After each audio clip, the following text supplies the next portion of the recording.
അസ്സലാമലൈക്കും, welcome back ഫിൽസ cooking recipes. നോമ്പ് തുറക്കുമ്പോഴത്തേക്ക് നമുക്ക് നല്ലൊരു ബനാന ഫില്ലിംഗ് ബ്രെഡ് ടോസ്റ്റ് ഉണ്ടാക്കിയെടുക്കാം. മുട്ടയും പഴവും ബ്രെഡും ചേർത്തിട്ടാണ് ഈ സ്നാക്ക് ഉണ്ടാക്കുന്നത്. 3 നേന്ത്രപ്പഴം ഞാൻ ഇതുപോലെ കട്ട് ചെയ്തിട്ടാണ് എടുത്തിട്ടുള്ളത്. ഒരു പാനിലേക്ക് കുറച്ച് ഓയിൽ ഒഴിച്ച് കൊടുത്തിട്ട് നമ്മൾ കട്ട് ചെയ്ത് വെച്ചിട്ടുള്ള ഈ പഴം ഇതിലേക്ക് ഇട്ട് കൊടുത്തിട്ട് ഒന്ന് നന്നായിട്ട് വാട്ടിയെടുക്കാം. പഴം ഇതുപോലെ ഡീപ്പ് ഫ്രൈ ചെയ്തിട്ടെടുക്കണം കേട്ടോ, എന്നാൽ ആ പഴം ഉള്ളൊക്കെ നന്നായിട്ട് വെന്ത് കിട്ടുള്ളൂ. ഫ്രൈ ആയി കിട്ടിയിട്ടുണ്ട്. ഇതിനൊരു പ്ലേറ്റിലേക്ക് മാറ്റി കൊടുക്കാം. ശേഷം രണ്ടാമത്തെ ബാച്ചും കൂടി ഈ ഓയിലേക്ക് ഇട്ട് കൊടുത്തിട്ട് ഒന്ന് നന്നായിട്ട് ഫ്രൈ ചെയ്തെടുക്കാം. പഴം ഫുള്ളായിട്ട് ഞാൻ ഫ്രൈ ചെയ്തെടുത്തിട്ടുണ്ട്. ഇതങ്ങോട്ട് നല്ലോണം കരിഞ്ഞു പോകേണ്ട ആവശ്യമില്ല കേട്ടോ, ഇത്രത്തോളം മതിയാവും. ഈ സ്നാക്ക് ഉണ്ടാക്കാൻ വേണ്ടിയിട്ട് നമുക്ക് സ്ലൈസ് ബ്രെഡാണ് ആവശ്യമുള്ളത്. ഞാനിവിടെ സൈഡൊക്കെ ഒന്ന് കട്ട് ചെയ്ത് വെച്ചിട്ട് എടുത്ത് വെച്ചിട്ടുണ്ട്. ശേഷം ഒരു 3 മുട്ട എടുത്തിട്ട് നമുക്ക് ബൗളിലേക്ക് പൊട്ടിച്ചിട്ട് കൊടുക്കാം.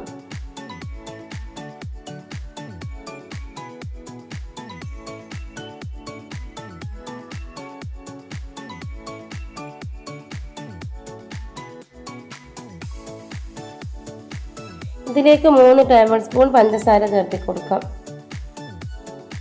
പഞ്ചസാര അലിയുന്നത് വരെക്കും ഒരു സ്പൂൺ വെച്ചിട്ട് ഒന്ന് നന്നായിട്ട് ബീറ്റ് ചെയ്തെടുക്കാം. ഒരു 1/4 കപ്പ് വെള്ളം കൂടി ഇതിലേക്ക് ഒഴിച്ച് കൊടുത്തിട്ട് ഒന്നും കൂടി നന്നായിട്ട് ബീറ്റ് ചെയ്തെടുക്കുന്നുണ്ട്. ഒരു പാനിലേക്ക് 1 ടേബിൾ സ്പൂൺ ഗീ ചേർത്തി കൊടുക്കാം.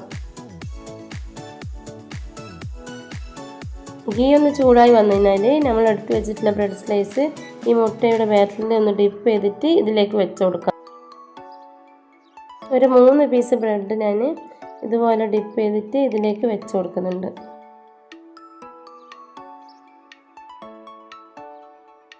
രണ്ട് സൈഡും ഒന്ന് ജസ്റ്റ് ഒന്ന് ഫ്രൈ ചെയ്തിട്ടെടുക്കാം. നന്നായിട്ട് അങ്ങോട്ട് ഫ്രൈ ആയിട്ടും കരിഞ്ഞു പോകുന്ന രീതിക്കൊന്ന് ഫ്രൈ ചെയ്യേണ്ടതാണ്.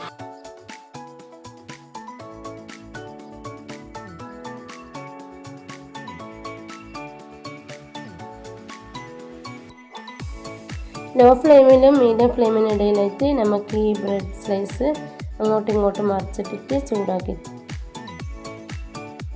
ഇത്ര ആയാൽ മതിയാവും. ഇനി നമുക്കിതൊരു പ്ലേറ്റിലേക്ക് മാറ്റി കൊടുക്കാം. 3 ബ്രെഡ് പീസ് ഞാനൊരു പ്ലേറ്റിലേക്ക് മാറ്റി കൊടുത്തിട്ടുണ്ട്. രണ്ടാമത്തെ പ്രാവശ്യവും ഞാൻ അതുപോലെ ചെയ്തെടുക്കുന്നുണ്ട്.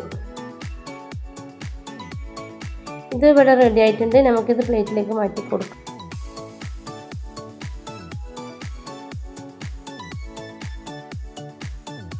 കുറച്ച് അണ്ടിപ്പരിപ്പ് ഒന്ന് ഫ്രൈ ചെയ്തെടുക്കാം. ചൂടായ എണ്ണയിലേക്ക് ഇട്ട് കൊടുത്തിട്ട് ഒന്ന് വറുത്തെടുക്കാം. അതേ എണ്ണയിൽ തന്നെ കുറച്ച് റൈസിൻസും കൂടി വറുത്തെടുക്കാം.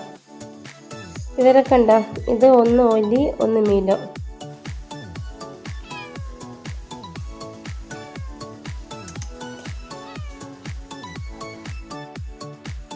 ആദ്യം തന്നെ ഒരു ബ്രെഡ് ഇതുപോലെ വെച്ച് കൊടുക്കാം. അതിനുശേഷം നമ്മൾ ഉണ്ടാക്കി വെച്ചിട്ടുള്ള ഈ പഴം വാട്ടിയതുണ്ടല്ലോ അത് ഇതിൻ്റെ മുകളിലായിട്ട് വെച്ച് കൊടുക്കാം. കൂടുതലിടണ്ട കേട്ടോ, ഇതിൽ കൊള്ളുന്നത്ര വെച്ച് കൊടുത്തിട്ട് ഫ്രൈ ചെയ്തെടുത്ത് വെച്ചിട്ടുള്ള ഈ അണ്ടിപ്പരിപ്പ് മുന്തിരിയും കൂടി ഇതിൻ്റെ മുകളിലേക്ക് ഇട്ട് കൊടുത്തിട്ട് വേറൊരു ബ്രെഡ് എടുത്തിട്ട് ഇതിൻ്റെ മുകളിലായിട്ട് പ്രസ് ചെയ്തിട്ട് അമർത്തിയിട്ട് വെച്ച് കൊടുക്കാം. ഈ ഫില്ലിങ് പുറത്തേക്ക് പോകരുത് കേട്ടോ. ശേഷം ആദ്യം ചെയ്തതുപോലെ പഴം ഫ്രൈ ചെയ്ത് ഇതിൻ്റെ മുകളിലേക്ക് വെച്ച് കൊടുത്തിട്ട് ഒന്ന് ലെവലാക്കി കൊടുക്കാം.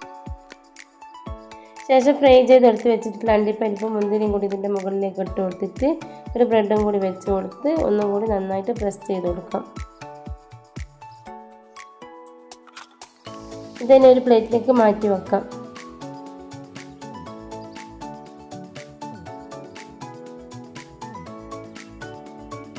ഇതെല്ലാം കൂടി ഒന്നും കൂടി റിപ്പീറ്റ് ചെയ്യാം. ഇത് നല്ലൊരു ടേസ്റ്റുള്ള ഒരു റെസിപ്പിയാണ് കേട്ടോ, നല്ലൊരു സ്നാക്കാണ് ഇത് കഴിക്കാൻ.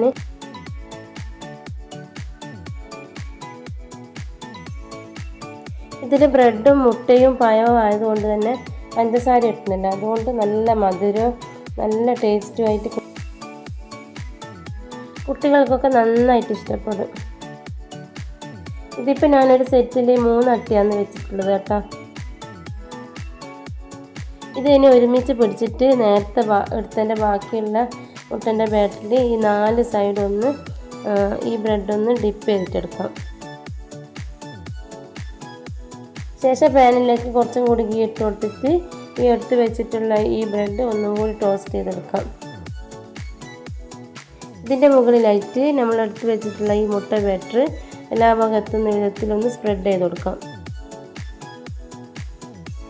ശേഷം മീഡിയം ടു ലോ ഫ്ലെയിമിൽ ഇട്ട് കൊടുത്തിട്ട് ഒന്ന് അങ്ങോട്ടും ഇങ്ങോട്ടും മറിച്ചിട്ട് കൊടുത്തിട്ട് ഒന്ന് നന്നായിട്ട് ഫ്രൈ ചെയ്തെടുക്കാം.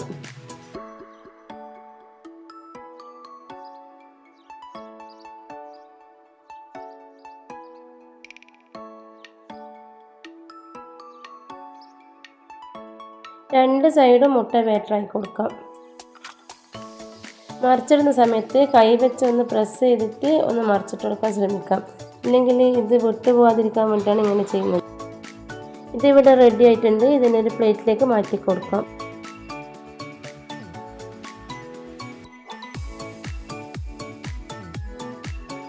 ഇപ്പം ചെയ്തതുപോലെ തന്നെ രണ്ടാമത് ഞാൻ ചെയ്തെടുത്തിട്ടുണ്ട്. ഇതും കൂടി നമുക്കൊരു പ്ലേറ്റിലേക്ക് മാറ്റി കൊടുക്കാം.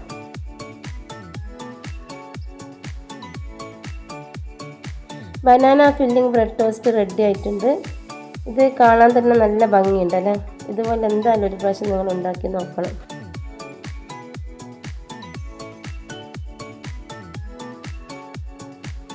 ഇത് കാണുമ്പോൾ തന്നെ ബർഗർ പോലെ ഉണ്ടല്ലേ.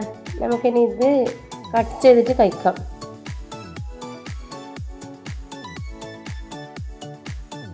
ഒരു നോമ്പ് തുറക്കുമ്പോൾ നിങ്ങൾ ഇതുപോലെ ഉണ്ടാക്കി നോക്കൂ. നിങ്ങൾക്ക് എന്തായാലും ഇഷ്ടപ്പെടും.